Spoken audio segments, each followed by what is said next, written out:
Bom dia, pessoal. Tudo bom?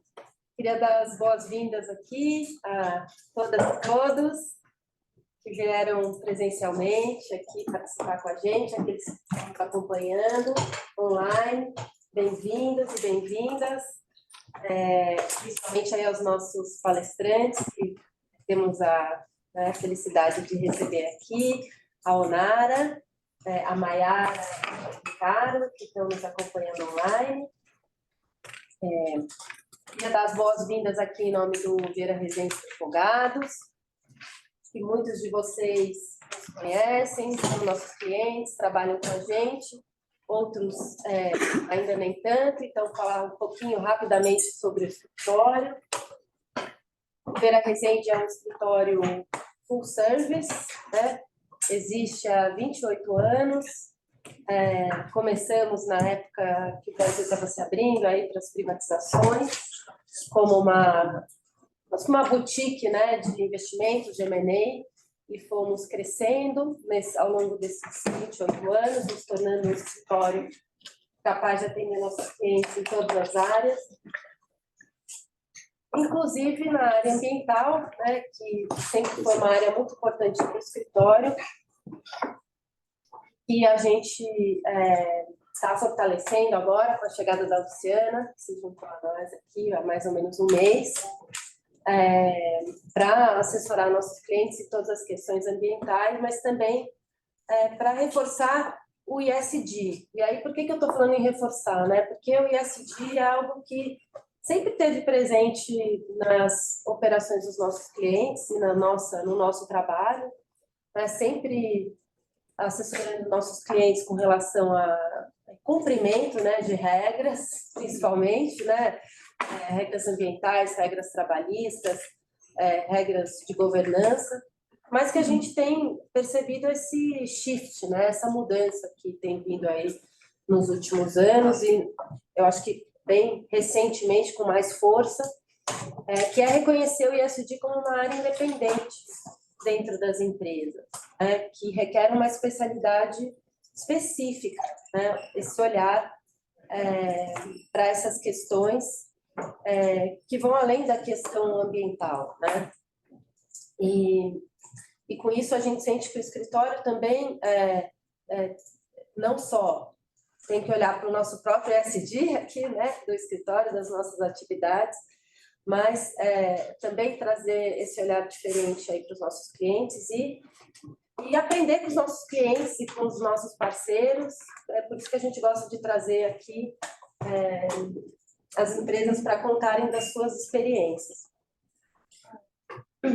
Desculpa, só porque eu acho que o pessoal não está enxergando, está falando que a webinar ainda não começou.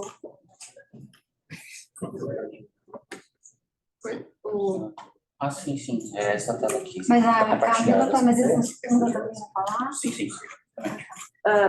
Só o pessoal que estiver online, por favor, nos avisem se tiver alguma questão.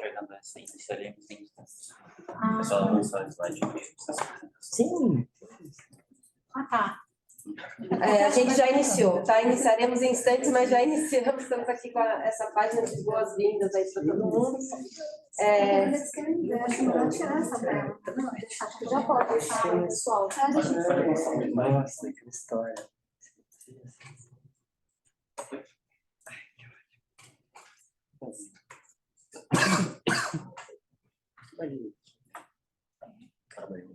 Pode avançar.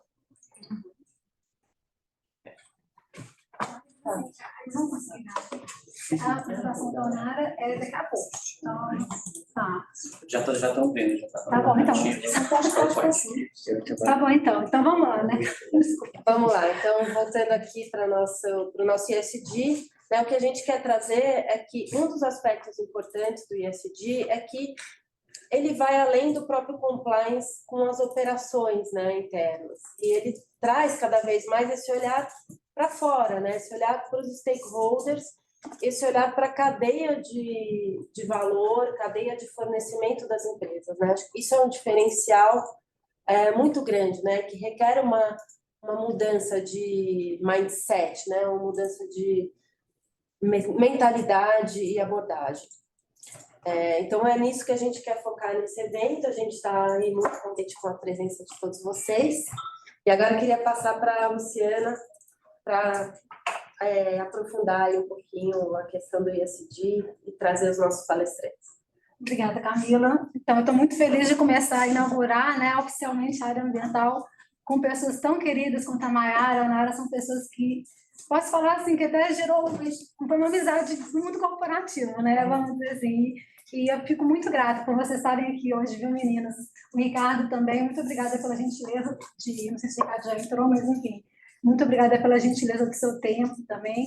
E começar com o pé direito, né? Esse reforço que eu estou trazendo para a área ambiental do escritório. Então, assim, para colocar todo mundo numa mesma perspectiva, eu queria dar uma visão sobre o que é ESG de forma muito rápida, tá, gente? Coisa de 2, 3 minutinhos. Eu queria trazer uma análise retrospectiva do conceito ESG. E, assim, é a minha visão, porque ESG a gente fala, se a gente colocar 50 profissionais de sustentabilidade numa sala, você vai sair com 50 conceitos diferentes de ESG. Então, assim, é realmente a minha visão e eu queria compartilhar com vocês para a gente já entrar com a conversa com os nossos palestrantes. Então, assim, eu li uma afirmativa que me impactou, que diz o seguinte: ESG é a negativa da sustentabilidade. Né? E, embora isso se desenvolva através de um debate filosófico, conceitual, ele é importante para a gente determinar conteúdo, né? O conteúdo do que a gente vai tratar, do que a gente vai definir como ESG. Né? Então, quando a gente fala em sustentabilidade, é algo que vem de fora para dentro sobre a perspectiva do mercado. Então, a sociedade civil impõe, né? O ordenamento jurídico absorve o conceito e a nossa Constituição, ela determina, ela exige ali no 225, artigo 225, que fala que cabe ao poder público e à coletividade a preservação do meio ambiente para as presentes e futuras gerações. E esse ponto da intergeracionalidade, ele é justamente a pedra de toque do relatório de Brundtland, lá de 1987, do nosso Futuro Comum, que traz o conceito de sustentabilidade, né? Então, a sustentabilidade é basicamente cuidar de um jeito que sobre para o futuro. É simples assim, né? Eu não posso consumir recurso natural de uma forma irresponsável, de modo que as futuras gerações não possam ter o mínimo para poder sobreviver num ambiente ecologicamente equilibrado, né? Então, o conceito, embora seja básico, ele se desdobra em 3 variáveis: social, ambiental e econômico. E o que acontece? Esse é o ponto crítico que eu falei da frase de impacto, porque quando você traz esse conceito de sustentabilidade, a sociedade e o Estado, ele passa a impor que o mercado considere essas variáveis econômica, social e ambiental no mesmo patamar. E isso não vai acontecer, isso é utópico, e é por isso que o conceito de sustentabilidade, até determinado momento, não evoluiu como gostaríamos, né? Você impor ao mercado uma forma de fazer negócio, ela não é realista, porque o mercado ele tem essa relação de amor e ódio com a lei, com o ordenamento jurídico, né? O ordenamento jurídico existe para regular o mercado, porque senão ele se torna algo predatório, mas ao mesmo tempo ele está sempre testando os limites dessa relação, né? Se a gente for para 1970, quando o Friedman falou, quando ele traz o conceito de que cabe ao mercado gerar lucro e cabe ao Estado morder uma fatia desse lucro para gerar resultado ambiental e social, ele faz uma divisão de tarefa muito clara, porque ele dá a quem sabe fazer o que sabe. Né? Então, a sustentabilidade, quando ela vem com esse conceito linear, ela quebra isso, porque ela joga no colo do mercado uma obrigação de dar uma abordagem linear para as 3 frentes. Isso não vai acontecer. A sustentabilidade, quando ela vem posta pela lei, ela limita. Né? Então, colocar no mesmo nível, né, essas 3 variáveis que não são naturalmente postas no mesmo nível, você vai criar resistência. Né? O mercado vai sempre buscar primeiro o resultado econômico, depois o resto. O econômico é o núcleo moral da existência de uma empresa. Ele não vai vir no mesmo nível que o social e que o ambiental.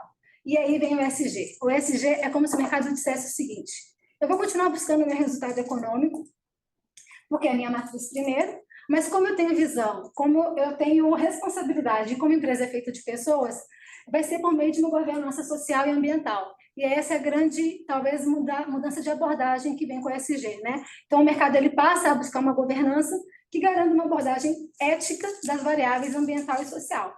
Então, a revolução do ESG é isso. O vetor que lá, no começo que eu falei, vinha de fora para dentro, passa de dentro para fora, né? E quem que faz isso dentro do mercado? Os fundos de investimento que passam a direcionar o recurso para esse modelo de negócio, que tem uma governança que garanta essa abordagem ética das variáveis social e ambiental. Então, o ESG muda a abordagem. Né? Concluindo, a gente começou essa jornada em 1987 com o conceito trazido pelo relatório de Brundtland. E chegamos hoje, em 2023, com vários marcos interessantes, como a recente publicação do IBGC, né, no seu Código de Melhores Práticas de Governança Corporativa, que incluiu a sustentabilidade entre os princípios da boa governança, e que a gente espera que isso leve para as agendas da liderança, né, o tema da sustentabilidade. E só para citar, assim, as últimas 3, 4 semanas, as meninas vão poder falar melhor do que eu, né, a gente teve a proposta da criação da taxonomia brasileira, a gente teve uma nova versão do PL 412 sobre o mercado de carbono, um relatório de avaliação sobre o impacto da norma europeia de desmatamento no agro brasileiro e o lançamento das recomendações da TNFD, que é a Força-Tarefa para Divulgação Financeira relacionadas à natureza. Ou seja, isso assim nas últimas 4 semanas. Tem sido uma jornada muito intensa, muito interessante, e hoje o objetivo é entender na prática as repercussões da evolução do conceito da sustentabilidade, e para isso a gente vai contar com um time de estrelas, né? E aí eu queria já começar apresentando a Mayara. A Mayara está aqui com a gente online, né, Mayara? É uma pessoa querida que acompanha a carreira dela desde lá da Embraer, né, Mayara? Há muito tempo. Ela é formada em Ciências Biológicas pela Universidade de São Paulo, possui mestrado em Tecnologia Ambiental pelo Instituto de Pesquisa Tecnológica de São Paulo, em um curso de extensão em mudanças climáticas em Amsterdã, tá? Aqui da universidade. Tem mais de 10 anos de experiência em sustentabilidade empresarial, tendo desenvolvido profundo conhecimento de estratégias corporativas para a sustentabilidade. Em sua carreira, já trabalhou com protocolos e normas internacionais, como ODS, CDP, padrões de GRI, índice de sustentabilidade, entre outras experiências. Atualmente, a Mayara coordena a área de sustentabilidade na Comgás, sendo responsável pela gestão do tema na companhia. E também é uma apaixonada pelo ambiente acadêmico e leciona cursos de pós-graduação. Seja muito bem-vinda, Mayara. Eu que agradeço, Lu. É bem o que você falou, acho que esse tempo todo que a gente tem se aproximado aí tem sido incrível. É sempre um prazer enorme estar com você e poder contribuir um pouquinho aí para a pauta de sustentabilidade e as discussões que a gente tem com diversas empresas. Obrigada de novo pelo convite. Ricardo, é um prazer estar aqui com você nesse painel. Onara é uma referência para mim de liderança em sustentabilidade, então uma honra estar aqui com você também. Obrigada. Então, a Onara, vou passar agora para apresentar a minha amiga Onara, executiva de sustentabilidade ESG, formada em Engenharia Ambiental e Sanitária pela Universidade do Vale do Paraíba, em Engenharia de Segurança do Trabalho pela Universidade Paulista, MBA em Gestão Empresarial pela FGV, especialização em Gestão de Pessoas pela FIA, curso ESG, como repensar e inovar os negócios pelo IBGC, Sustainable Business Strategy pela Harvard Business School, programa avançado em ESG na São Paulo, programa ESG na Sala do Conselho da FDC, curso de Conselheiro de Administração pelo IBGC. Olha aqui, gente. Só para vocês terem uma ideia. Só jornada. Mas é bom conhecer a jornada, né? Atua há 20 anos em gestão ambiental e sustentabilidade. Durante esse período trabalhou com empresas como Gerdau, Suzano, Ambipar, e atualmente está à frente da área de sustentabilidade e ESG do Grupo CCR. Membro do CBPS, Comitê Brasileiro de Pronunciamento de Sustentabilidade, membro da Comissão ESG da Abrasca e conselheiro deliberativo do Instituto Capitalismo Consciente. Membro do IESBA, né, Sustainability Reference Group, coautora dos livros Essas Mulheres Sustentáveis, capítulo sobre ESG no board das companhias, capítulo sobre liderança com valores compartilhados, primeira edição do livro Mulheres ESG, capítulo Trajetória e Evolução da Jornada ESG, ESG Pilares de Transformação Ambiental, Social e Governança, trabalhos voluntários, Projeto Escola Impacto, Instituto Marcelo Goldoni, mentora colaborativa Nós por Elas, e aí, ou como outras atuações, é professora convidada da FDC, participação nos cursos de MBA para falar sobre sustentabilidade, do IBGC, case no curso sobre Comitê de Sustentabilidade. Tem um monte de curso aqui, professora na televisão, MBA, executiva em ESG Impact, professora convidada ESPM, membro da Academia Europeia da Autogestão. Gente, eu tenho que falar tudo porque participação em diversos fóruns e eventos relacionados ao tema. Ou seja, a gente está em boa companhia. E vamos falar aqui agora, apresentar o Ricardo. O Ricardo Poder é engenheiro químico pela UFRJ, MBA em gestão pela Fundação Dom Cabral, com especialização executiva em MIT, IMD e Wharton, mais de 25 anos no setor de mineração e petróleo, com passagens pela Vale e pela Votorantim Metais, que hoje é anexa.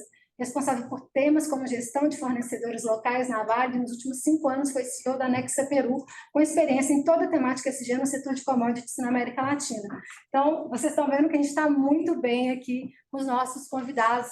Nem deixei o Nara falar nada, já falei para o currículo do Ricardo, mas olha, vamos aqui pegar, para otimizar nosso tempo, para pegar aqui esse gancho desse ESG que eu acabei de tratar. A gente sabe, Nara, que a materialidade é um aspecto fundamental do ESG, né? Um programa ESG precisa demonstrar de forma clara como as metas socioambientais se relacionam com as metas financeiras, né? O grande desafio, então, é definir as metas financeiras com ESG em mente. Então, a gente sabe que ainda parece, o ESG ainda parece um add-on, né? Um exercício de sustentabilidade empresarial, que é depois anexado a um relatório. A falha nessa abordagem é que a maioria das empresas não está colocando um preço sobre as externalidades relacionadas ao ESG. Então, minha provocação é a seguinte: percebemos que atualmente a ligação entre os objetivos financeiros e os objetivos do ESG ela é inexistente. O que a gente pode fazer para alterar essa situação? Como é que nós podemos introduzir a verdadeira materialidade? E aí explicamos. Muito bem. Bom, primeiro gostaria de cumprimentar todas as pessoas que estão aqui com a gente, seja presencial, seja online. Quero agradecer, né, ao Vieira Rezende Advogados pelo convite, na pessoa da Luciana, a Camila, que tive o prazer de conhecer aqui pessoalmente.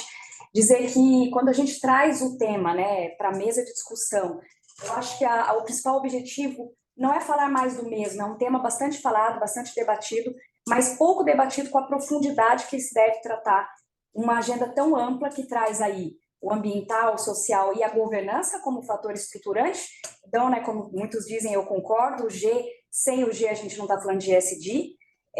Então, eu vou compartilhar um pouco, Lu, assim, para responder a sua pergunta, eu trouxe alguns dados, né? Eu acho que quando a gente trabalha com dados, a gente começa a materializar do que a gente está falando, e não fica aquele tema tão etéreo que não consegue aterrissar dentro de uma estratégia no mundo corporativo. Então, seguindo aqui como uma boa corporation professional, a gente vai passar... Opa, você não quer?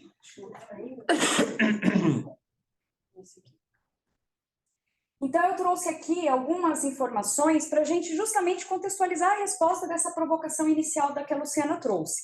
Então, quando a gente fala do ISD, apesar de eu estar na jornada há 20 anos, e apesar do ISD existir desde 2004, é fato que no Brasil isso aterrissou ali no ano de 2020, 2021 um pouco mais forte. E por que isso, né? Porque em 2004, trazido pelo mercado financeiro, a gente tem o documento Who Cares Wins, que foi uma convenção financeira que aconteceu, onde o Pacto Global e os investidores olharam e falaram: opa, peraí, as questões socioambientais, elas podem impactar no nosso investimento. E todo investidor não gosta de correr grandes riscos, ou quando gosta, minimamente, precisa entender quais são esses riscos. E por isso o ESG trouxe esse olhar dentro do universo financeiro. Eu contextualizo esse universo com o PRI, né, o Principal Responsible Investors. Se nós olharmos a trajetória que ele tem de crescimento, desde 2006, quando ele foi fundado, o que é o PR? Ele é focado no mercado financeiro e ele tem 6 princípios que conectam a responsabilidade, o compromisso desses fundos de investimento, bancos e todo esse arcabouço financeiro que traz dentro desse universo de investimento, como for, para que eles se comprometam. Então, todos que aderem a esse compromisso, eles precisam cumprir esses 6 princípios que estão totalmente conectados à sustentabilidade e aspectos sociais dentro de uma governança que garanta que tudo isso está sendo feito de forma consistente. Então, quando a gente olha para essa curva, eu acho que fica muito claro a mensagem. Em 2006, eles tinham em torno de 10 signatários. 2006, um cenário recente. Quando a gente olha em 2021, que é a última estatística que foi feita por eles têm mais de 4 mil signatários, isso globalmente. Então, o que isso traz para a gente? Que sim, ESG é um foco no mercado financeiro e que a gente vai contextualizar dentro deste pilar mais conectado a toda a governança econômica financeira, sem descartar a consistência dos aspectos socioambientais. Então, isso demonstra o quê? A integração ESG com as questões financeiras. Quando a gente aterrissa um pouco mais no cenário Brasil, eu gosto de trazer o cenário da Ambima. Então, a Ambima, ela fez uma pesquisa, né, com 265 respondentes, e ela perguntou o seguinte: como que vocês, investidores, estão enxergando os aspectos ESG e como que vocês levam isso em consideração na hora de uma tomada de decisão. Quando a gente olha que 52%, né, eles entendem que o tema ganhou muita relevância e os mesmos 52% continuará ganhando relevância, a gente começa a entender que o cenário está sendo melhor compreendido pelo mercado financeiro. E aí eu vou fazer uma outra provocação. Quando a gente soma os 52% que está levando em consideração e os mais os 38% que ele entende que ganhou um pouco mais de relevância, a gente pode somar. Porque quem entende que ganhou um pouco mais é porque minimamente já está colocando um pé para entender do que está sendo dito. Então eu acho que isso é uma cenarização. Porque quando a gente trabalha com sustentabilidade, existem 2 pontos relevantes. Você vai olhar para o retrovisor, inevitavelmente, mas mais do que isso, você precisa levantar o farol alto para entender e antecipar essas tendências para o seu negócio e se preparar para eles. E aí um ponto interessante, né? A Luciana comentou no início sobre essa resistência. É fato, né? Tudo que incomoda, tudo que custa, ele gera um desconforto. E a sustentabilidade, o ESG, vai custar, como tudo custa dentro de um processo. Mas o que muitas vezes as pessoas não entendem é o quanto esse investimento traz de retorno e como valorar tudo isso dentro do seu negócio e, principalmente, seja pelo amor ou pela dor, entender quais os riscos relacionados a essa agenda do seu negócio. E quando a gente vem para esse cenário financeiro, né, e para o cenário corporativo, ainda é muito no viés de risco. Ou seja, quais os riscos que o meu negócio tem se eu não colocar tudo isso dentro da minha gestão e dentro da minha governança? Então, essa pesquisa confirmou que sim, que a maior parte de quem está considerando e está olhando é porque ele está preocupado com o risco. Então, seja como for e por onde for, o tema está sendo discutido. Um outro tema que eu gosto de dizer, quando a gente fala da CVM, a CVM ela traz essa regulação, obviamente que quando a gente olha para a SEC, né, que é internacional, que traz essa tendência, por mais que nos Estados Unidos tenha esse movimento anti-ESG, se vocês observarem, a SEC está extremamente focada em determinar para empresas de capital aberto para que elas olhem para essa agenda. Então, a SEC está regulando e a CVM não fica sem olhar o que está acontecendo no mundo. Então, a CVM ela fez ali um documento onde ela chegou à conclusão que 64% desses respondentes consideram os critérios ESG na escolha de seus investimentos. Então, vamos lembrar, a Ambima, 52%, quando a gente olha para a CVM, 64%, ou seja, é uma agenda que, inevitavelmente, ela está sendo vista ou minimamente sondada por aqueles que já entenderam que, por risco ou por proatividade, eles precisam olhar. E por que isso, pessoal? A gente está falando de um capital natural. Né? Quando a gente fala de negócios, todos eles, de alguma forma, estão conectados ao capital natural. A Luciana muito bem disse sobre a TNFD, que é como mensurar a biodiversidade dentro dos negócios, a perda ou a falta dela. Então, a gente tem esse olhar para o Brasil, que é um país extremamente competitivo nesse sentido, onde a gente tem mais de 20% de toda a biodiversidade do mundo concentrada no Brasil. A gente possui 12% das reservas de água doce, então isso também, nós temos aí matriz energética majoritariamente hidrelétricas, que é da água, que tem um fator de emissão muito baixo, o que traz essa competitividade. E quando a gente fala do agro, a gente não precisa nem aprofundar muito, a gente sabe que 40% do nosso PIB hoje está concentrado nesse agronegócio. Então, contextualizando globalmente, então a gente trouxe o cenário Brasil, agora a gente contextualiza um pouco globalmente, né? Quando a gente fala do cenário global, a gente está ali muito perto de tudo que está sendo dito. O quanto dos fundos estão levando em consideração os aspectos ESG, a gente chega num número de 41% de fundos que já trazem os aspectos ESG para uma tomada de decisão e para um portfólio de investimento. Especialmente quando a gente está falando de um investimento de longo prazo, pessoal. E aí, quando existe essa questão, o ESG é para longo prazo? Ok, ele é para longo prazo, mas não quer dizer que é em detrimento do curto prazo. Então, acho que isso é uma fala que a gente precisa ter em mente. E o S&P, que nada mais é do que o nosso Easy, né, aqui da B3, ele já trouxe um olhar onde os investidores estão muito mais preocupados com os valores intangíveis do que efetivamente com os valores tangíveis. O que isso quer dizer? O ESG é um valor intangível. Ele é sobre reputação. Ele tem todas as ferramentas, todos os frameworks para mensurar, mas ele ainda está muito concentrado nesse valor intangível. Ou seja, o quanto esses aspectos podem impactar no valor da minha marca. Ou seja, pela gestão de riscos, como foi mapeado no slide anterior pela Ambima. E como que eu vou fazer a gestão desses stakeholders? Porque sustentabilidade é sobre olhar para todos os stakeholders, colocar todos eles numa conta de decisão.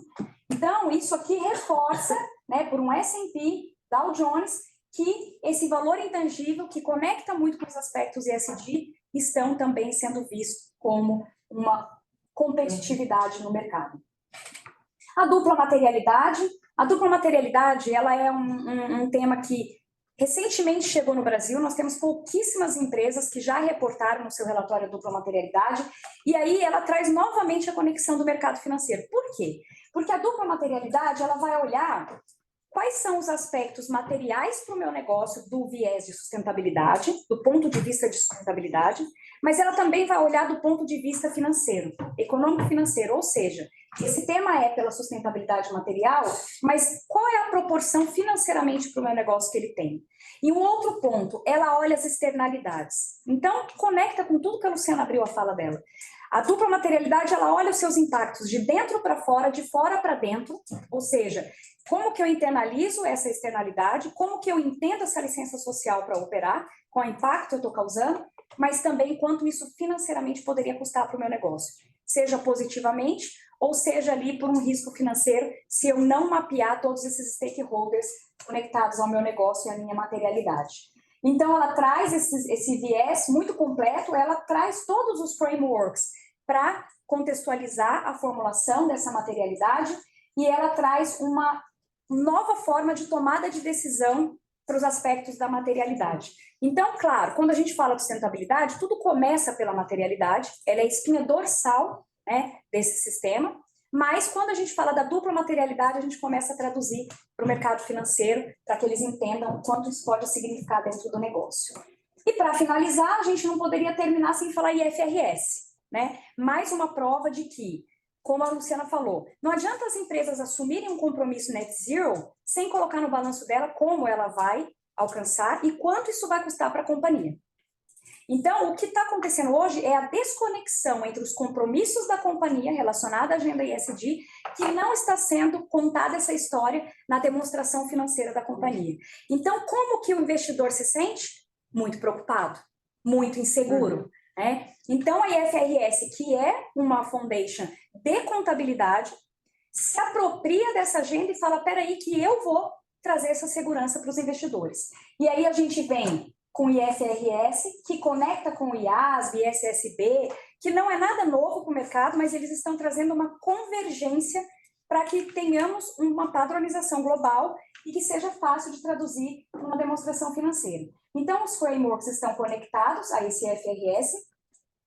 Nós temos duas normas que foram publicadas, a S1, que ela fala justamente sobre o relato integrado, ou seja, como conectar as questões financeiras estratégicas neste meu relatório. Então, a gente vai parar de falar de relatório não financeiro e relatório financeiro. A gente passa a falar de um único relatório.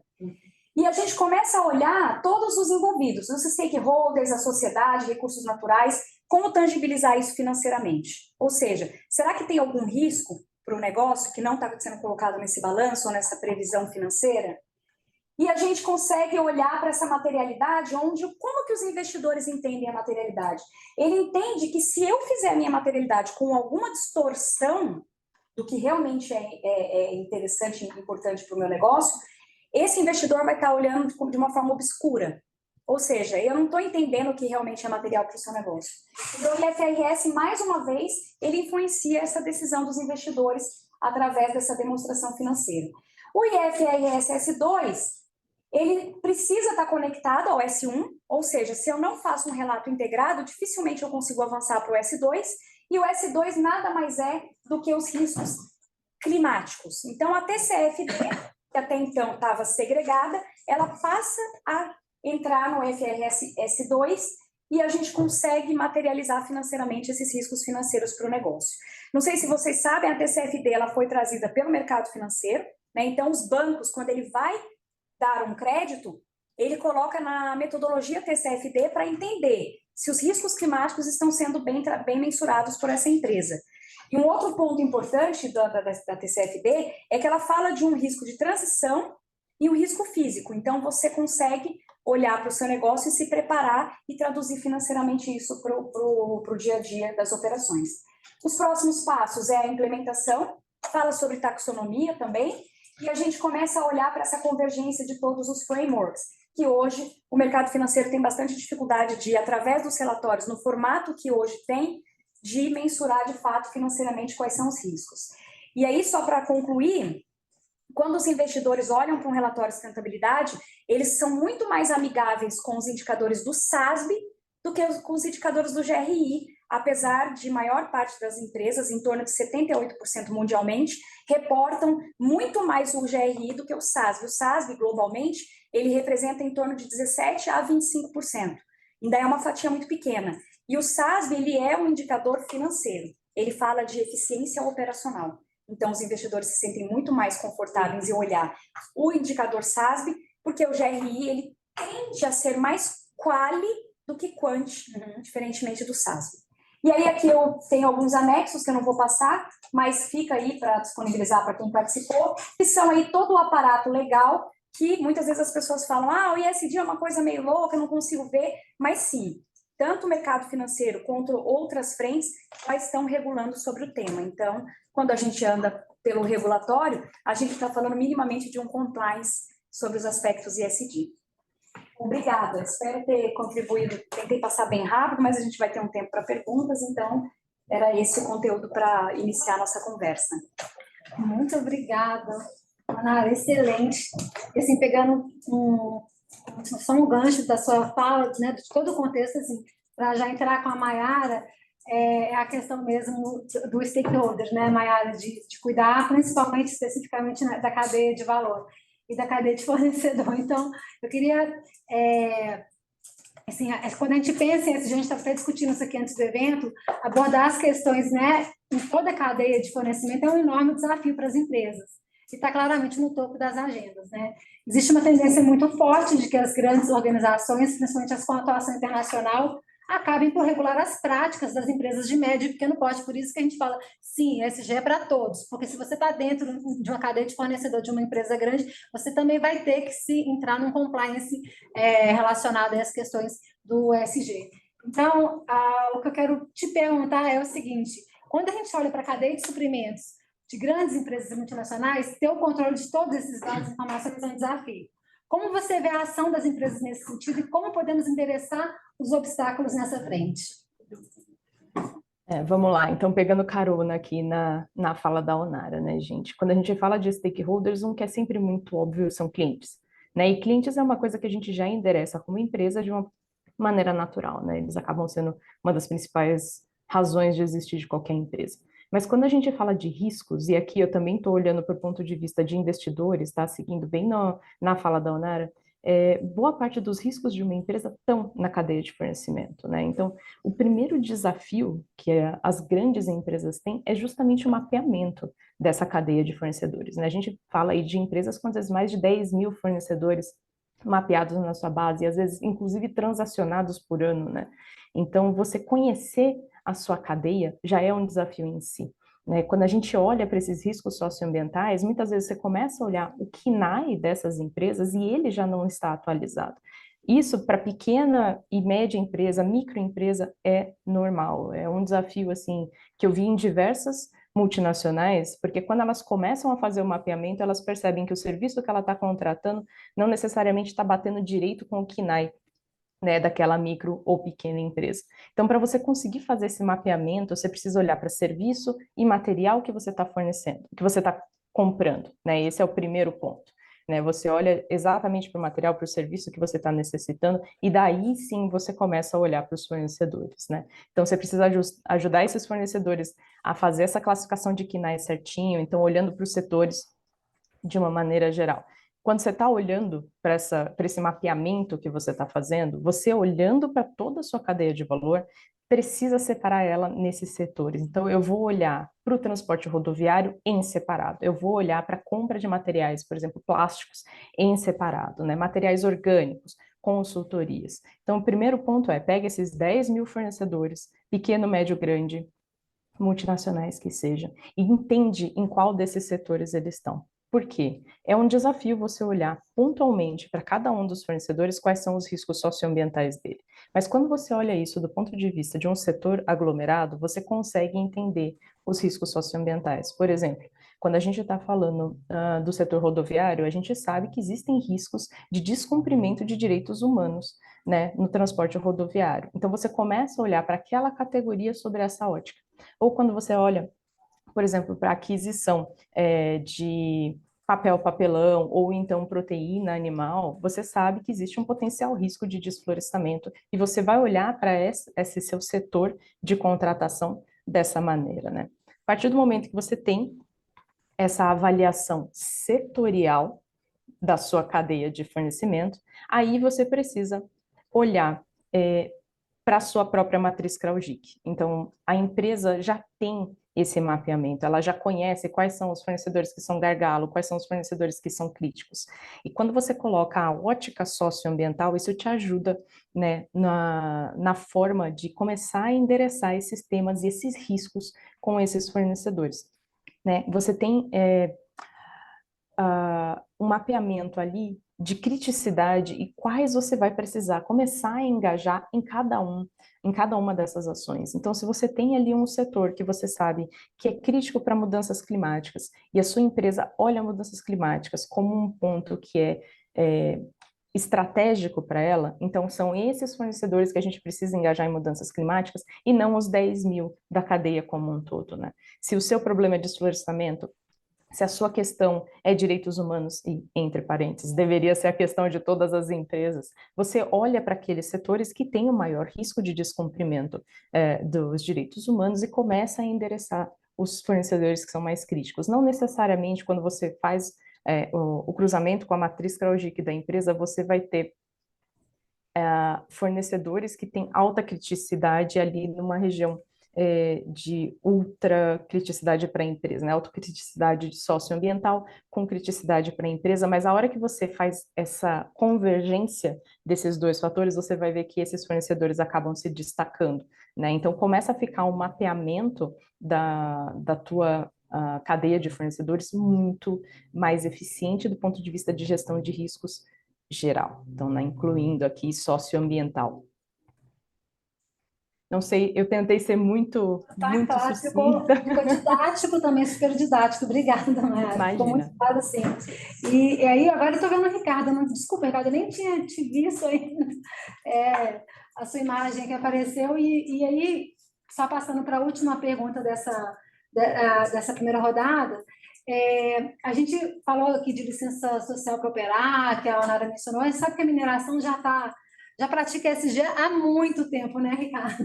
Já está aí com o desenvolvimento dessa agenda bem avançada. E eu digo assim, a legislação brasileira ela já exige, né, do setor mineral, do empreendimento minerário, inúmeras obrigações que já estão classificadas dentro dessa sigla E né, o Environmental, o meio ambiente, do ESG. Então, para que se possa dar respostas consistentes às demandas das comunidades, né? E é fundamental que ele se eleve, a mineração sempre eleve esse padrão de governança e sustentabilidade, né? Especialmente no caso da participação do desenvolvimento minerário está atrelada a regiões mais sensíveis, seja ambientalmente, seja socialmente falando. Tem até um estudo muito interessante que fala mineração de Von Maldição, que mostra o índice de desenvolvimento dos municípios de base mineira com relação aos municípios que não têm, mas relacionado a recurso natural mesmo, né? E a gente percebe aí o impacto que um empreendimento minerário tem no município. Então, eu queria entender, assim, sobre um olhar retrospectivo, né? Especialmente nos últimos 5 anos, quais são os principais desafios e oportunidades para o setor minerário? Bom dia a todos. Espero que vocês me ouçam bem. Agradecer, Viveiro Rezende, pelo convite, me honrou bastante. Bom, vamos lá. Primeira coisa que eu queria comentar sobre a temática ESG, muita gente fala sobre greenwash, né? Ou seja, aquelas iniciativas e ações que são muito mais orientadas a marketing do que, de fato, a mudança da forma como as empresas se orientam, tá? Então, primeiro ponto para falar sobre ESG, já fazendo uma correlação com a indústria de mineração, que eu acho que é uma boa proxy para a indústria de commodities de uma forma geral, seja commodity agrícola, seja óleo e gás. A agenda ESG, hoje em dia, é uma questão de do or die. Não há uma opção ao ESG. Assim, hoje, quando você olha especificamente para o setor mineiro, nos últimos 5 anos, a gente está vivendo um momento bastante interessante. Nós estamos vivendo preços bons, bastante bons, uma expectativa de demanda futura excepcional. A mineração está no centro da transição energética, a transição para uma economia de baixo carbono, e mesmo assim o nível de investimento em novos projetos é baixo. Qual é o fator? Por que isso acontece? Basicamente pela questão social. Ou seja, muitos projetos hoje no pipeline da indústria mineira não conseguem desenvolver porque eles não têm licença social para operar. E aí, falando de uma forma mais ampla, não só Brasil. Então, você pega, no Peru, nos últimos 5 anos, houve uma série de conflitos sociais que impediram o desenvolvimento de projetos de cobre. Cobre é o principal metal a ser utilizado na transição energética. O Chile, um pouco antes da pandemia, passou por um momento, foi uma surpresa para todos, porque Chile sempre foi considerado a nossa Suíça da América Latina, e passou por um grande momento de conflito social. Então, assim, a agenda social, a agenda ambiental, que no caso, principalmente no caso do Peru e do Chile, elas se misturam, tá? Porque tem muito a ver quando fala ambiente, tem a ver com a questão de água, e a água está diretamente relacionada com a realidade dessas comunidades, principalmente Chile e Peru, pela questão de serem países basicamente desertos. ESG hoje é uma condição de resistência da indústria de mineração. Então, ela está no centro da pauta, e a forma como nós iremos gerenciar no futuro, tá? As três letras, né? A parte, como você citou, Luciana, não tem não tem nada que não esteja sendo avaliado e gerenciado. Eu diria que agora passa por um momento em que, de fato, a descarbonização do processo de mineração e da cadeia são pontos centrais. Mas o S e o G estão tomando cada vez mais um fator crítico. O S, eu diria que eu tento traduzir de uma forma simples, tá? Todo município minerador, perdão, mineiro, como a gente fala no Peru, todo município minerador deveria ter um IDH acima do IDH médio do país. Se nós não estamos fazendo isso, estamos errados. E o G, eu diria que principalmente a parte nacional. Usando a Vale como um exemplo, a Vale fez uma visibilidade para a mineração, te dar uma visibilidade para a mineração. Desculpa te interromper, a gente está te ouvindo um pouco mal. Principais empresas. Não sei se você está com dificuldade. Está picotando? Está picotando um pouquinho. Não. Deixa eu tentar mudar de rede. Se vocês quiserem seguir e eu retorno mais adiante. Eu vou mudar de rede. Eu acho que vale a pena tentar, né? Pode ser. Então. Está super interessante o que você está falando. A gente está aqui acompanhando com uma atenção enorme, mas algumas porque às vezes acho que está dando um delay. Estão falhando um pouquinho. Inclusive, até pegando o gancho, né? Você começou a trazer a questão do G, né? Da governança, que é essencial, né? Em toda a agenda ESG, e para viabilizar, digamos, o E e o S do ESG, a governança tem um papel muito importante, né?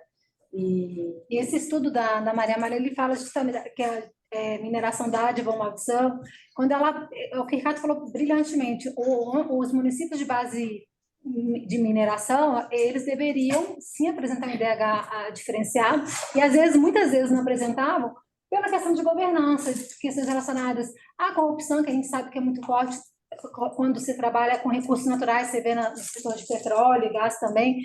Então, é bem essa questão de compliance e governança sempre muito importante para conseguir potencializar mesmo os impactos positivos. Chegar onde tem que chegar, né? Hã? Quero chegar, os recursos chegarem onde eles têm que chegar. Os recursos existem, né? Os recursos existem, exatamente. E se os impactos ocorrem naquela região, por que não beneficiar a região que está sendo impactada? Exatamente. Então, é uma série de fatores, né? Bom, Se a empresa faz trabalho social que não está conectado ao impacto que ela gera, é filantropia. É filantropia, não é? Que não tem nada de ruim, tá ótimo. Mas não é. Podemos tentar? Deixa eu ver se agora está melhor. ótimo. Como é que vocês estão me escutando? Parece que melhorou. Gente, peço desculpas. Eu escolhi uma rede específica para esse evento e ela falhou. Tecnologia tem isso. Se Não, sem voltar a problema. cortar, por favor, me interrompam.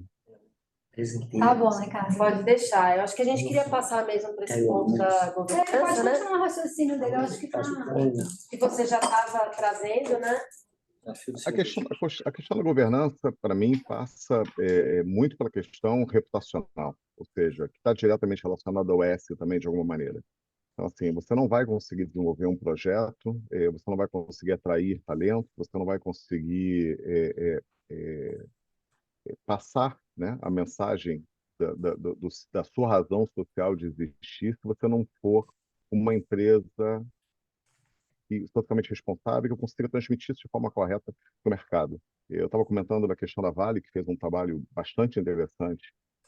Entenda, a mineração é um setor complexo. Me imaginem há, sei lá, 20 anos atrás, assistindo Avatar e vendo os caminhões passando por cima dos homenzinhos azuis. Não é trivial isso. A mensagem que se passa da mineração é um setor que destrói. Não só por ser minerador, mas está longe de ser a verdade. Eu convido a todos a ir no Google Earth e colocar Paraopebas e olhar Paraopebas e começar a fazer um zoom out em Paraopebas. Aí vocês vão perceber que tem uma área verde. Paraopebas é o município onde tem Carajás, que é a principal operação mineira da Vale. Vocês vão ver que tem uma área verde e depois essa área verde acaba e basicamente é pasto. Ainda que você procurar nos livros de geografia, essa área seja a floresta amazônica. A única área que é floresta é a Vale. Todo o resto foi desmatado. Então, eu acho que hoje eu entendo claramente o poder que a mineração, as grandes mineradoras têm de criar um impacto tanto ambiental como social muito forte. Eu acho que na parte ambiental, como eu falei, nós somos bem avançados. Na parte social, a gente precisa evoluir bastante e tomar um papel central nesse processo, ou seja, historicamente, sempre a lógica foi das empresas, eu pago meus impostos e com isso eu estou fazendo o que é devido. Não é mais assim. Social, não é mais assim. Não é mais assim. Ou eu sou parte central da coordenação de esforços para desenvolver a área social, ou eu terei o meu empreendimento mineiro sendo impedido. E a governança, como eu falei, tem a ver com reputação, tá? Que está diretamente relacionada à licença social para operar, e está relacionado a um outro fator que eu acho importante, cada vez menos. Isso não é uma realidade tão grande no Brasil, e principalmente relacionada à Vale, principal mineradora, mas é uma realidade mundial. As pessoas não querem mais trabalhar em mineração. Jovens, em especial, não querem trabalhar em mineração. Então, a forma como você é percebido na sociedade é chave para viabilizar o negócio no médio e longo prazo. É o que eu queria compartilhar com vocês nesse momento. Obrigada, Ricardo. Dessa vez não cortou? Não, tá perfeito, está ótimo. E assim, só corroborando mesmo com essa última fala, eu tenho um cliente acho que até você participou da reunião, né, Lúcia, do café, do setor de café, que falou a mesma coisa, como os jovens não querem mais trabalhar, né, na terra ali, então eles estavam buscando criar programas de educação mesmo, de letramento mesmo, assim, para incentivar, trazer esse jovem para a terra, para voltar mesmo a cultivar, a trabalhar, enfim, isso é uma coisa impressionante, né? A gente para pensar nisso. Eu só queria conversar. Eu acho que tem dois fatores. Acho que tem dois fatores. Um fator é, de fato, a evolução natural da sociedade. Acho que muitos setores vão passar por um maior nível de automação. Ou seja, o tipo de trabalho vai mudar, esse é um ponto. Mas o que me preocupa mais é o segundo ponto, é a percepção da indústria sendo uma percepção ruim.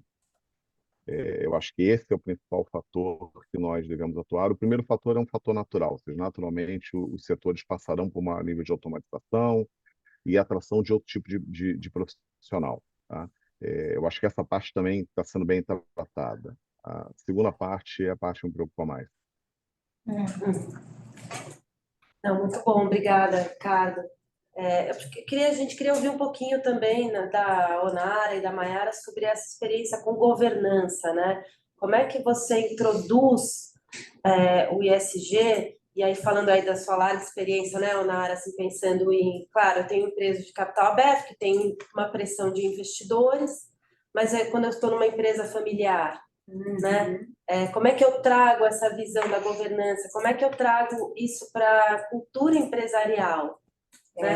Qual que é o papel que vocês veem? Se vocês puderem contar um pouco da experiência de vocês, eu sei que vocês não estão falando em nome de empresa, mas assim, para a gente quis falar de sustentabilidade na prática, né? Como é que eu trago na prática as mudanças que são necessárias para que eu possa introduzir o ISG de verdade, né? Porque eu posso até ter uma governança boa e robusta no papel, né? A gente viu isso aí, principalmente no setor de mineração nos últimos anos, onde, infelizmente, a gente teve, né, grandes tragédias no Brasil acontecendo, que depois, quando surgiram as investigações e a gente viu que existia governança no papel, né?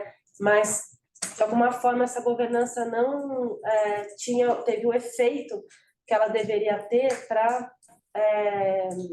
e aí, principalmente na parte de gestão de riscos e para poder fazer com que aquilo funcionasse de uma forma eficaz. O que vocês acham? Podem trazer para a gente aqui? Eu posso começar, Camila, porque assim, da experiência atual, né? Então, a companhia que eu trabalho, a agenda ISD está plugada numa vice-presidência de governança, riscos e compliance.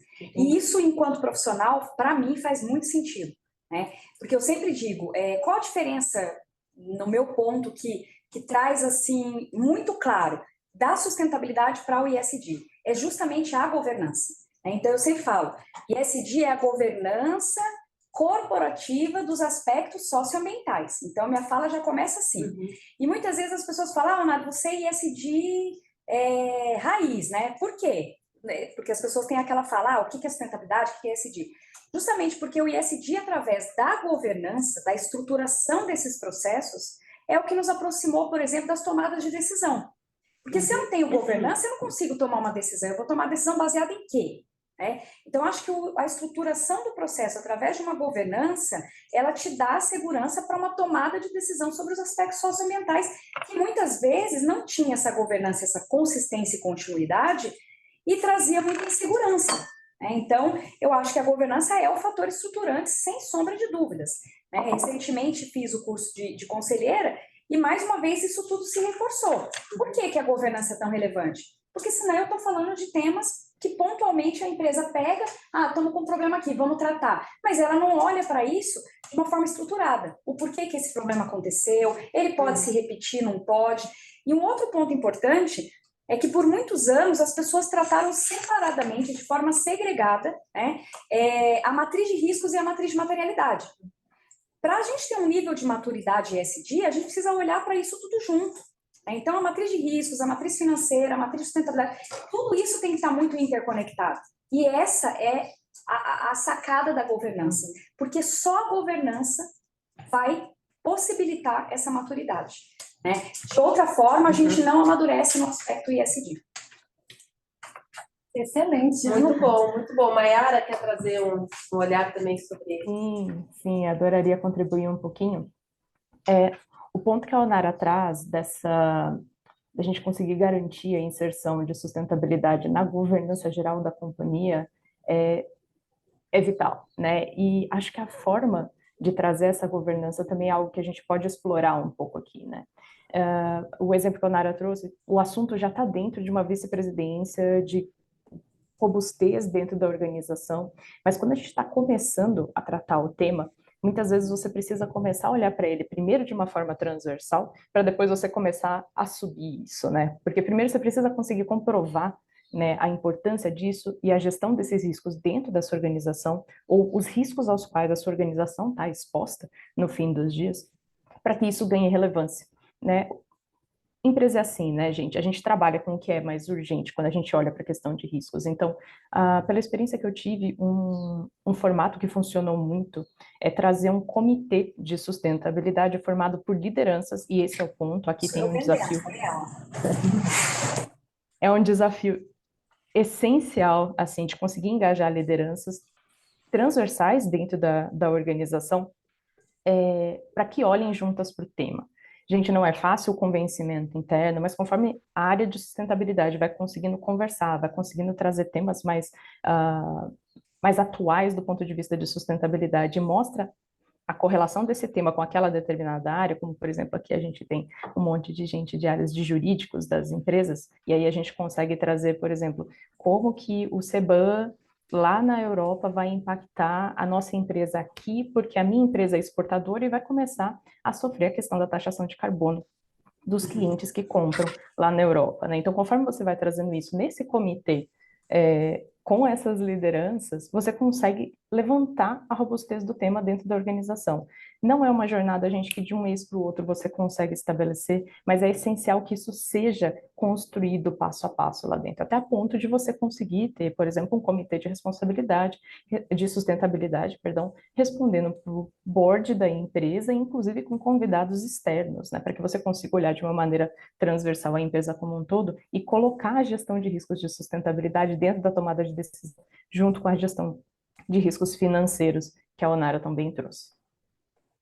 A gente está aqui vibrando, falando da questão do comitê de sustentabilidade, e assim, muito só na minha vivência prática, eu acho assim, que eu tenho pelo menos umas 3 empresas que já me abordaram pedindo para ajudar a construir esse comitê de sustentabilidade. Olha que interessante isso. Você tem comentado muito com a Nara sobre isso, que ela é uma grande defensora, né, desse comitê. Essa é a minha bandeira, não fui eu que defendi. Eu falei, não é possível que ela Nós não combinamos, mas a gente estava conversando sobre isso. Nem todas as empresas vai ter uma cadeira no CA para tratar desse assunto, a não ser que seja o core da companhia, né? Então, às vezes a gente tem aquela ambição de estar no CA, mas o CA ele vai discutir, não vai discutir na profundidade que o tema precisa. Então, acho que o caminho para chegar no CA, para conectar no CA, é um comitê com uma boa governança estabelecida, porque daí ele vai assessorar e dar segurança a esse CA que o tema está sendo bem dirimido na companhia.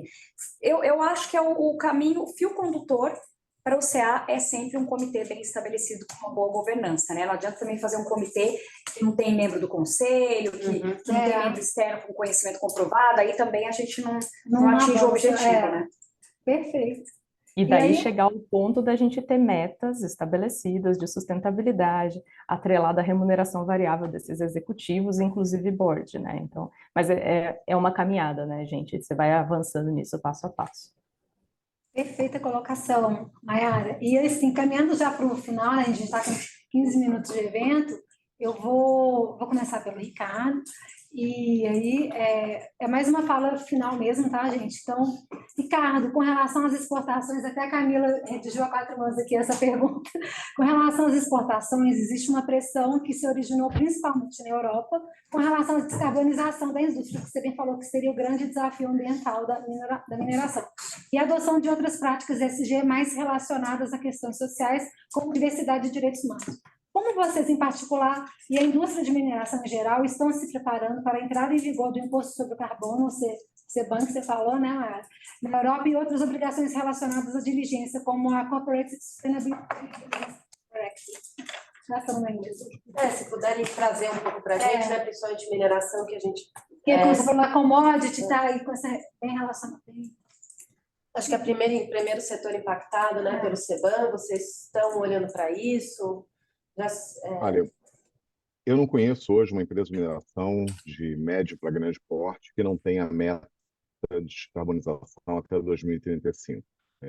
Então, quando vocês falaram em metas para o C-Level e para o Board, acho pouco provável que você encontre uma empresa de mineração global que não tenha já definido essa meta, impactando resultados de médio e de longo prazo de bonificação dos executivos.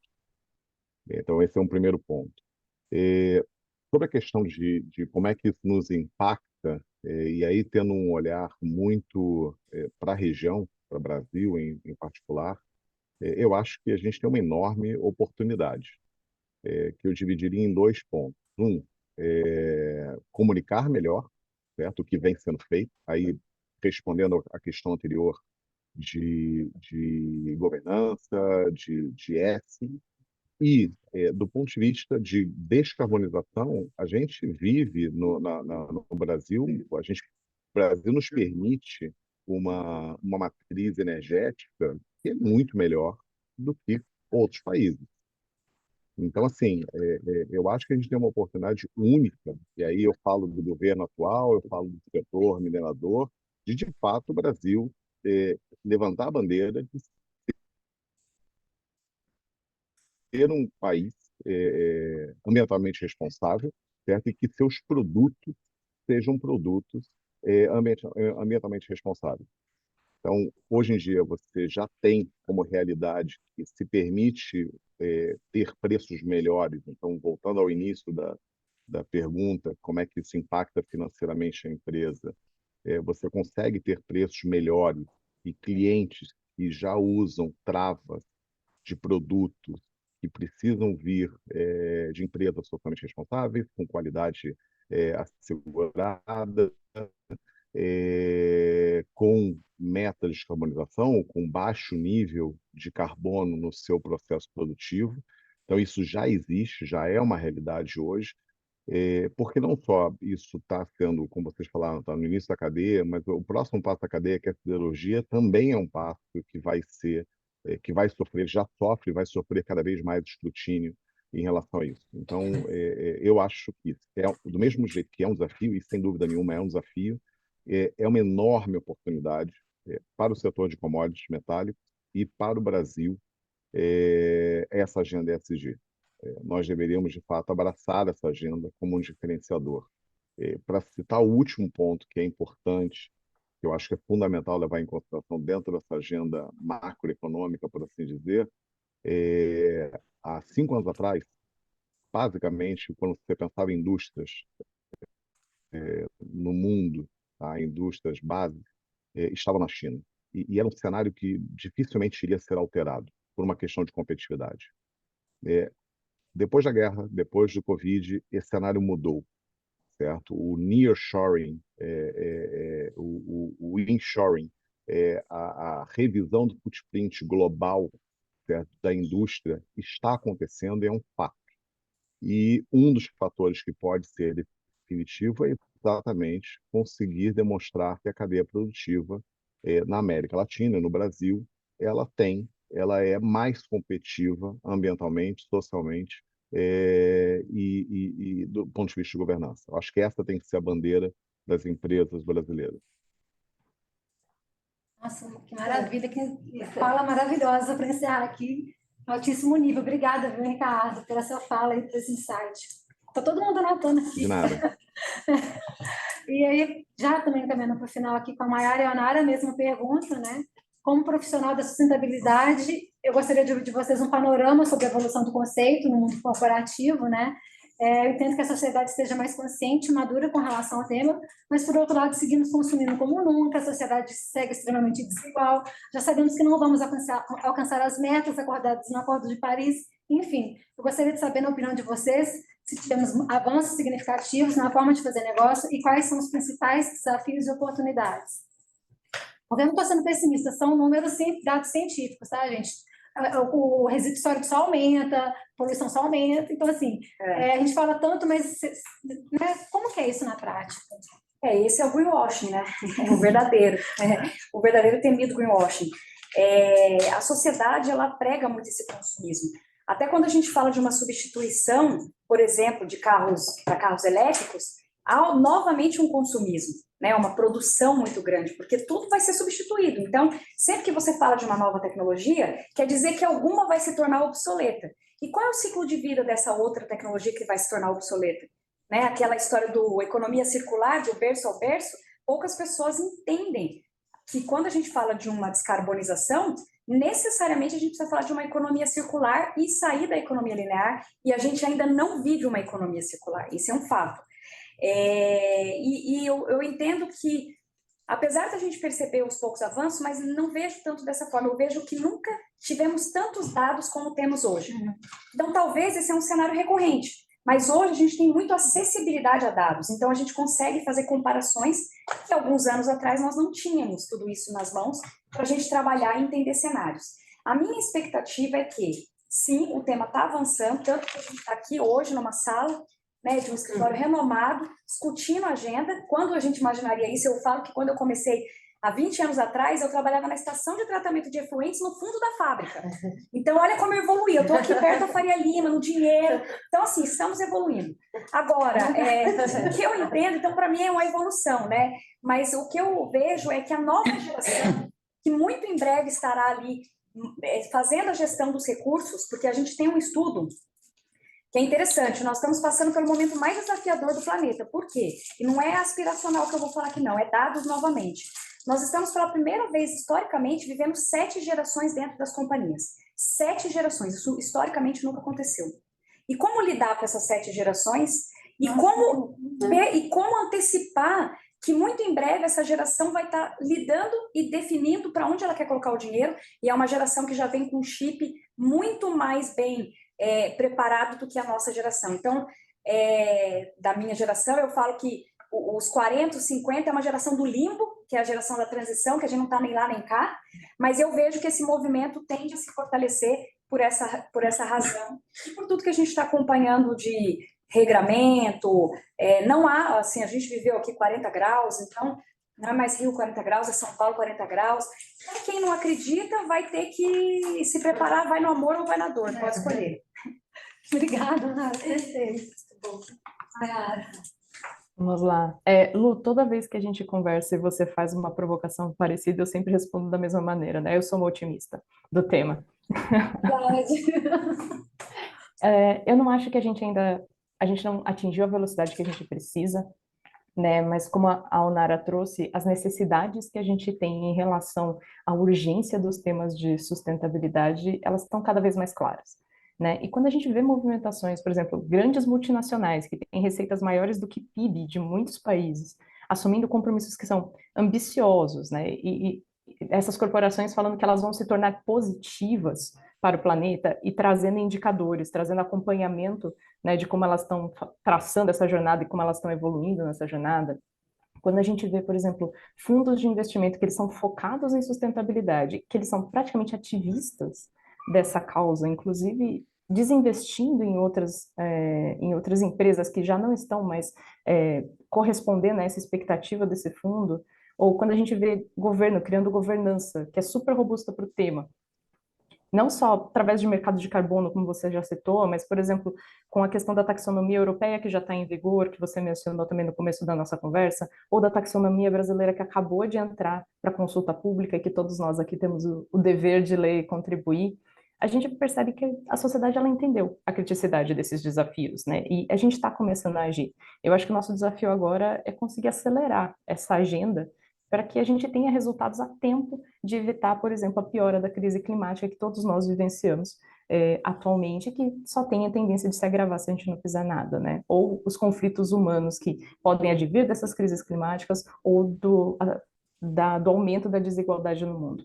Então, de novo, sou uma otimista, mas sou também parte dos críticos e que estão se mexendo para que a gente consiga alavancar a agenda na velocidade e na urgência que ela precisa. Obrigada, Mayara. Vocês gostariam de fazer uma consideração final, só para fechar o evento? Ou a gente pode também abrir para perguntas, né? Tanto do pessoal que está online, o pessoal que está aqui. A gente tem uns 5 minutinhos ainda de evento, mas se alguém tiver uma pergunta que não foi abordada, o pessoal online pode mandar pelo chat, a gente está aqui acompanhando. Acho que eu estou encantada com a fala final de cada um de vocês. É sempre um assunto que deixa a gente inspirado, né? Não tem como não se inspirar também, ao mesmo tempo que eu tenho um olhar extremamente crítico, quem me conhece sabe, mas eu realmente sempre fico muito inspirada quando eu converso com vocês. Eu queria agradecer, assim, de coração, estou muito feliz com esse evento. Achei que a gente produziu um conteúdo maravilhoso e agradecer a generosidade de vocês estarem aqui disponibilizando esse tempo para, né, compartilhar esse conhecimento tão rico, tão precioso com a gente. Então, esse é meu mais profundo agradecimento a vocês. Tá? A gente que agradece e, assim, parabenizar, né, o escritório aí pela coragem de trazer o tema, né, porque ainda perturba muitas pessoas, ainda tira muitas pessoas da zona de conforto, mas quando a gente fala de um escritório dessa potência, e eu acho que a gente eleva a qualidade das discussões, né? Porque são muitas pessoas querendo se posicionar sem ter a profundidade que o tema exige. E isso é muito ruim, porque ao invés da gente elevar o tema para o lugar onde ele tem que estar, a gente traz os críticos, né? Os anti-ESG, eles se apegam justamente a essas discussões rasas. Porque quando a gente aprofunda, dificilmente a gente, minimamente, não põe ali uma pulga atrás da orelha da pessoa falar, opa, peraí, acho que talvez eu realmente preciso olhar de outra forma para essa agenda. Então, acho que esse é o caminho, é elevar o nível da qualidade das discussões, das abordagens, compreender de que forma plugar tudo isso estrategicamente nos negócios, para ter a relevância que precisa e a velocidade e entender muito bem a materialidade de cada negócio. Aí a gente ganha espaço que tem que ganhar, né? Alguém tem alguma pergunta? Eu vou ter que sair meio correndo para um outro evento, mas, bom, para quem não conhece, eu fui sócio aqui do escritório, um curto período, mas período muito bom. Eu não sou o melhor porta-voz da empresa onde eu trabalho, sou diretor jurídico, a gente tem uma rede de integridade e compliance, mas o que eu ouvi aqui hoje ressoa muito com o que nós fazemos na prática, né? Eu trabalho numa operadora de terminais portuários, de grãos, né? Então, negócio de infraestrutura ligado ao agronegócio, né? E a gente, bom, primeiro, as nossas reuniões de conselho começam todas, o primeiro assunto é saúde e segurança do trabalho. É o primeiro tema, não importa se está pegando fogo no universo, é esse, né? O segundo é que nós temos comitês de WHS e de risco e auditoria, do qual participam a nossa rede de integridade e compliance, e que são, né, assim como o jurídico, a nossa área de sustentabilidade é transversal à companhia como um todo e é vista com muita importância pelos acionistas, que são, por acaso, não por acaso, né, fundos de investimento. É um fundo brasileiro, né, uma gestora brasileira, e o outro é um grupo australiano, né, o Macquarie. E ambos captam recursos institucionais, então eles têm essa visão, essa obrigação. E se não for uma coisa muito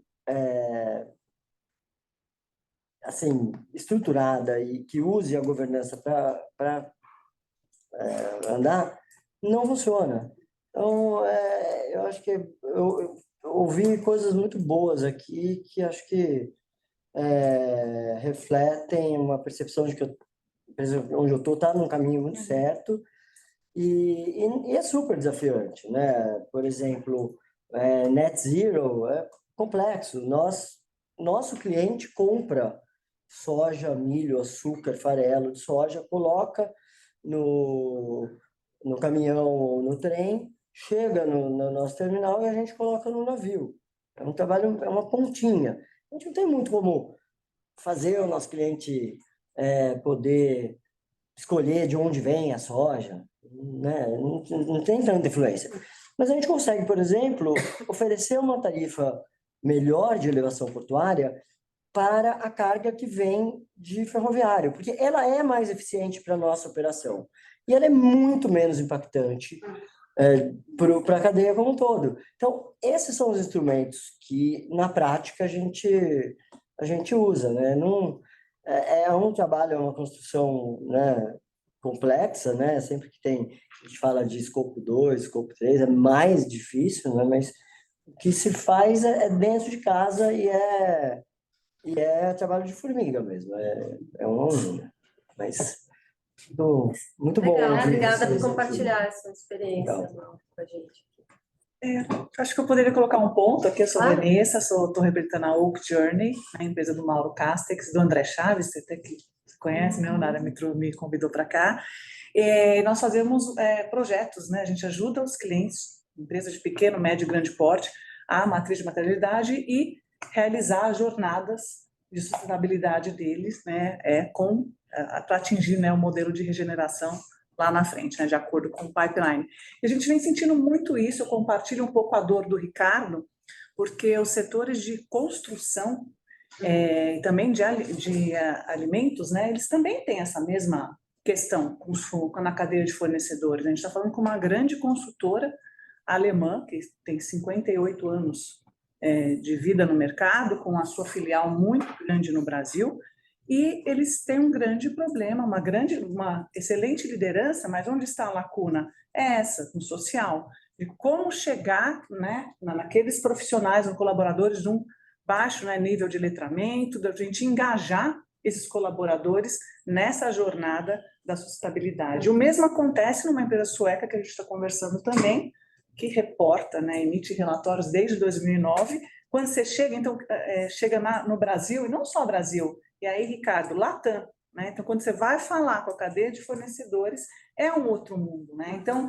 existe uma oportunidade que a gente tem que, nos mercados latãs, na minha visão, de empresas multinacionais já de origem alemã, sueca, que sejam, quando a gente chega aqui, a gente tem essa questão cultural, que ela é muito diferente dos outros países, né? Que não estão trabalhando isso da noite para o dia, eles trabalham isso já há 50 e 100 anos, né? Então, não é da noite para o dia. E aí me preocupa muito, né? O otimismo da Maiara, e eu como consultora chegando na empresa, otimista também, Maiara, mas como nós fazemos essa jornada, ela sair da montanha-russa, ela perseguiu uma questão muito mais linear e de subida, né? Atingindo lá o ponto final, que é finalmente cumprir essa agenda que ela, na minha visão hoje, como que eu vejo nos clientes, né, de todos os segmentos, pequeno, médio, porte, na maioria, alguns de grande, é muito no papel, né? Eles não conseguem engajar e sair desse wish, né? Tem os desejos, mas as consultorias ajudam, mas isso não vem numa estabilidade. É sair da intenção para a ação, essa é a sair da inércia, né? Exatamente. Esse é o desafio. E acho que aqui entra muito o ponto que a Onara trouxe, né? Quando a gente fala de sustentabilidade ESG, é um negócio gigantesco, gente. A gente está falando de social, a gente está falando de ambiental e a gente está falando de governance. Então, a gente precisa de uma materialidade bem feita para saber por onde a gente começa, né? Onde a gente tem que colocar mais recursos. E eu entendo os desafios, eu entendo realmente, mas assim, eu acho que a gente só consegue endereçar eles se a gente olhar com um viés de solução, né? Então, eu me obrigo a ser otimista nesse sentido. A gente precisa resolver esses problemas porque a gente não tem outra saída a não ser resolver as questões, né? Então, eu acho que é começar por onde é mais crítico. Muito bom. Eu queria novamente agradecer a todos. A gente tem uma lembrancinha aqui para nossos palestrantes. Ricardo, quando você vier ao Brasil, você vai receber também. Fica tranquilo, você é muito querido. Ele falou aqui no início que a Nara querida, eu falei, você também é muito querido, nosso representante masculino aqui, para ter a nossa diversidade. Quando você chegar no Brasil, você vai ganhar uma lembrancinha também. Fique tranquila. Agradeço, de antemão. Muito bom. E muito obrigada por todos que participaram, para aqueles que participaram online também. E bom, estamos de portas abertas aí para continuar essa discussão sobre esse tema tão importante aí para todos. Obrigada, pessoal.